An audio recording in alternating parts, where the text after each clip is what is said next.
Hey guys, I'm here in the garden today. Today I want to talk to you a little bit about permaculture and how we make nature work with us instead of fighting against nature. That's kind of what permaculture is all about. It's sort of, like I said, working with the environment and with nature instead of trying to work against it. So there's three things I'm going to show you today that I do in order to, make my life easier and allow nature to work for me. So the first thing is bats. So I hope you guys can see that. That's a bat house. And by attracting bats here, that helps control the mosquito population. So that's the first thing that I do in order to try to reduce the amount of discomfort or unpleasantness that I have here. The second thing is bees. Now I have beehives, but those are honeybee hives. And honeybees are not native to North America. But we have tons of native bees that we really don't pay much attention to. So one of the things that I do is I have native beehives for solitary bees, right?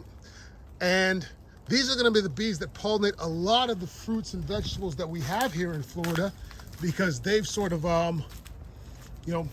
grown or evolved with those things.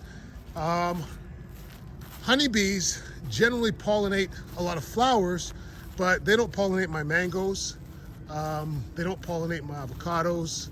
I rely mostly on other animals, other insects to pollinate those things. So we gotta take care of our native bees because those are the bees that are likely to go extinct. Now, the next thing that I do, first I'll show you guys, I have pollinator plants. So these plants don't produce any food. This is sweet almond here. It has an amazing smell, but it does attract a ton of pollinators. And it also attracts a ton of beneficial insects, a lot of insects that are actually predatory and will eat the insects that wanna eat my vegetables. The other thing that I do is birdhouses. Having birds that eat a lot of insects around is very beneficial to the garden because they're going to sit around and pick all those critters off, the grasshoppers and caterpillars and things that are going to eat your vegetables. Having birdhouses definitely helps. And over here we have one more native beehive. You can get these on Amazon. They're very easy to get.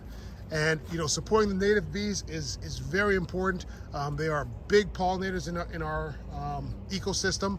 And they're really cool. Some of them are purple, some of them are green. They have some really cool colors. So take care of your native bees, guys. All right. And that's about it for today.